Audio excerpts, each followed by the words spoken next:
جی بسم اللہ الرحمن الرحیم۔ علی کل ایمان ہے،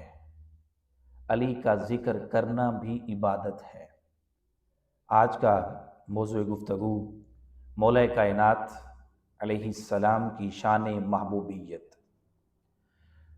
حضور نے فرمایا کہ علی کا ذکر کرنا بھی عبادت ہے۔ سیدہ عائشہ صدیقہ رضی اللہ تعالیٰ عنہ فرماتی ہیں کہ ایک مرتبہ حضور گھر تشریف لائے اور آتے ہی حضور نے فرمایا عائشہ علی کا ذکر کرنا بھی عبادت ہے۔ اس وقت تنہا حضرت عائشہ صدیقہ رضی اللہ تعالیٰ عنہ تھی اور اس حدیث کو بیان کرنے والی بھی سیدہ حضرت عائشہ صدیقہ رضی اللہ تعالیٰ عنہ ہے۔ اگر ان کے دل میں کوئی میل کوئی کچیل ہوتی تو وہ حدیث کو بیان نہ کرتی۔ صحابہ کرام کا اہل بیت اطہار کے ساتھ، حضور کی ازواج کے ساتھ، حضور کے اہل خانہ کے ساتھ، حضور کے قرابت داروں کے ساتھ بڑی محبت تھی۔ ان کے اوپر اپنی جان کو قربان کیا کرتے تھے۔ حضرت عائشہ صدیقہ رضی اللہ تعالیٰ عنہ فرماتی ہیں کہ حضور نے فرمایا کہ ذکر علی عبادت، کہ علی کا ذکر کرنا بھی عبادت ہے۔ ایک مرتبہ حضرت عائشہ صدیقہ رضی اللہ تعالیٰ عنہ بیان فرماتی ہیں، روایت کرتی ہیں کہ ابا جان میرے گھر میں تشریف لائے تو میں نے موقع پا کر یہ پوچھ لیا کہ ابا جان میں نے ایک مجلس میں آپ کو دیکھا ہے کہ آپ حضرت مولا کائنات علیہ السلام کو اس انداز سے اور اس محبت بھرے انداز سے آپ تک رہے تھے کہ ٹکٹکی باندھے انہیں دیکھے جا رہے ہیں اور مسکراتے جا رہے ہیں۔ اس بات کی مجھے سمجھ نہیں آئی، آپ مجھے بھی نہیں دیکھ رہے تھے، آقا دو جہاں صلی اللہ تعالیٰ علیہ وسلم کو بھی نہیں دیکھ رہے تھے، بس مولا کائنات علی المرتضیٰ شیر خدا رضی اللہ تعالیٰ عنہ کو علیہ السلام کو تکتے جا رہے تھے۔ جب اتنا سنا تو حضرت سیدنا صدیق اکبر رضی اللہ تعالیٰ عنہ بے ساختہ پکار اٹھے اور فرمایا اے بیٹی عائشہ کیا تو نے حضور سے سنا نہیں کہ حضور نے کیا فرمایا ہے؟ فرمایا النظر الی وجہ علی عبادت، کہ علی کے چہرے کو تکنا بھی عبادت ہے، علی کو دیکھنا بھی عبادت ہے، علی کو سامنے سے دیکھنا بھی عبادت ہے، علی کو پیچھے سے دیکھنا بھی عبادت ہے، علی کو دور سے دیکھنا بھی عبادت ہے اور علی کو نزدیک سے دیکھنا بھی عبادت ہے۔ اب اس حدیث پاک کو کوئی اور نہیں بیان کر رہا بلکہ سیدہ کائنات سیدہ حضرت عائشہ صدیقہ رضی اللہ تعالیٰ عنہ بیان فرما رہی ہے۔ حضور نبی کریم صلی اللہ تعالیٰ علیہ وسلم کے پیارے صحابہ کا یہ معمول رہا ہے۔ حضور نبی کریم صلی اللہ علیہ وسلم کے ظاہری وصال فرمانے کے بعد آپ فرماتے ہیں، صحابہ فرماتے ہیں کہ جب ہمیں کسی کو پرکھنا ہوتا اور جانچنا ہوتا کہ اس کے دل میں ایمان ہے یا نہیں ہے، اور اس کرائٹیریا ہمارے پاس کیا ہوتا، معیار کیا ہوتا، ہمارے پاس ایک ہی معیار تھا، وہ یہ جو ہمیں حضور عطا کر کے گئے تھے، وہ یہ کہ حضور نے فرمایا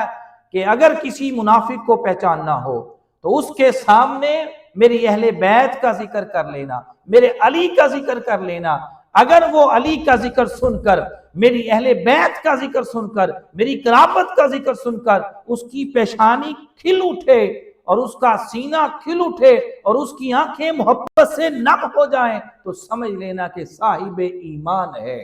اور اگر وہ علی کا ذکر سن کر، میری اہل بیت کا ذکر سن کر اس کی پیشانی پہ بل آ جائیں، سلوٹیں آ جائیں، مروڑ آ جائیں تو سمجھ لینا کہ یہ منافق ہے۔ اب صحابہ کا یہ تویرہ اور یہ انداز رہا ہے کہ کسی کو اگر وہ پرکھتے کہ یہ صاحب ایمان ہے کہ یا نہیں ہے تو ان کے سامنے اہل بیت کا ذکر کر دیتے۔ اگر آج ہم اپنی محبتوں کو دیکھیں، اپنے ایمان کو دیکھیں اور اپنے دین کو دیکھیں کہ ہم کیا لیے پھرتے ہیں، ہم کس دین کو لیے پھرتے ہیں اور کس ایمان کے اوپر ہم اپنی نمازوں کو ادا کر رہے ہیں، اپنے حج اور عمروں کو ادا کر رہے ہیں، اپنے ارکان اسلام کو ادا کر رہے ہیں۔ دوستان محترم، ایمان نام ہے محبت اہل بیت کا، ایمان نام ہے محبت علی کا، ایمان نام ہے محبت حسین کا، ایمان نام ہے محبت حسن کا، ایمان نام ہے سیدہ کائنات سلام اللہ علیہا کا۔ اگر یہ نہیں تو کچھ بھی نہیں ہے، نہ یہ نمازیں ہیں، نہ یہ روزے ہیں، نہ یہ حج ہیں، نہ یہ عمرے ہیں، نہ یہ قربانیاں ہیں۔ ایمان ہوگا سرے سے تو تب جا کر یہ عبادات اور ارکان اسلام جو ہیں وہ اللہ کی بارگاہ میں قبول ہوں گے۔ حضرت عبداللہ ابن عباس رضی اللہ تعالیٰ عنہ فرماتے ہیں کہ حضور نبی کریم صلی اللہ تعالیٰ علیہ وآلہ وسلم نے فرمایا کہ من احب علی، کہ جس نے علی سے محبت کی، ومن احبنی، اس نے مجھ سے محبت کی، ومن احبنی، اور جس نے مجھ سے محبت کی، ومن احبہ اللہ، در حقیقت اس نے خدا سے محبت کی، ومن احبہ اللہ ادخلہ اللہ فی الجنہ، اور جس نے خدا سے محبت کی اللہ رب العزت اسے جنت میں داخل کر دے گا۔ اور سنو، ومن ابغض علی، اور جس نے علی سے بغض رکھا، اس سے دشمنی رکھی، اس سے عداوت رکھی، اس سے بغض رکھا، ومن ابغضنی،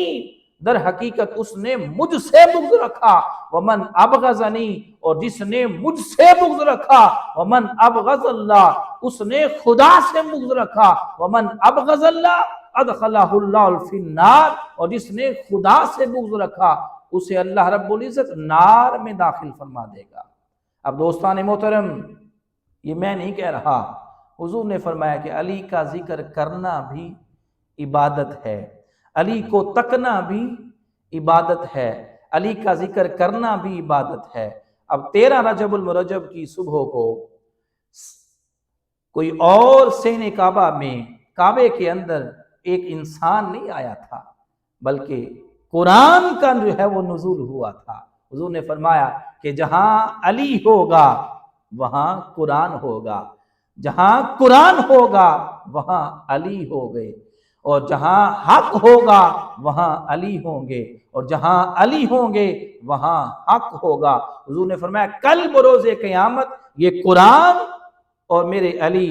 حوض کوثر پر اکٹھے دونوں میرے پاس جمع ہوں گے۔ دوستان محترم، علی کی محبت کل ایمان ہے، کل ایمان ہے، اور حسین کی محبت کل دین ہے۔ باپ کل ایمان ہے، بڑی قابل توجہ بات، باپ کل ایمان ہے اور بیٹا کل دین ہے۔ یہ میں نہیں کہہ رہا، خواجہ خواجگاں خواجہ معین الدین چشتی اجمیری رحمت اللہ تعالی علیہ فرما رہے ہیں کہ باپ کل ایمان ہے اور بیٹا کل دین ہے۔ ایمان اور دین کو ملایا جائے تو بنتی ہے شریعت، بنتی ہے شریعت، اور اگر اس کو نکال دیا جائے، اس محبت علی کو نکال دیا جائے، اس ایمان کو نکال دیا جائے، اور محبت حسین اور اس دین کو نکال دیا جائے تو پیچھے کیا بچتا ہے؟ نہ نمازیں بچتی ہیں، نہ روزے بچتے ہیں، نہ حج بچتے ہیں، نہ یہ جبے اور کبے بچتے ہیں، کچھ بھی باقی نہیں رہتا۔ اگر بقا چاہتے ہو اپنے ایمان کی، اگر بقا چاہتے ہو اپنے دین کی، بقا چاہتے ہو اپنے اسلام کی، اور اپنی ساری کی ساری عبادات کو نقطہ کمال تک پہنچانا چاہتے ہو، تو پھر آؤ جہاں خدا کو مانتے ہو، جہاں مصطفیٰ کو مانتے ہو، وہاں جب تک تم علی المرتضیٰ شیر خدا اور حضور کی اہل بیت کو دل و جان سے تسلیم نہیں کر لیتے، مان نہیں لیتے، اور ان سے محبت نہیں کر لیتے، اس وقت تک تمہارا ایمان بھی مکمل نہیں۔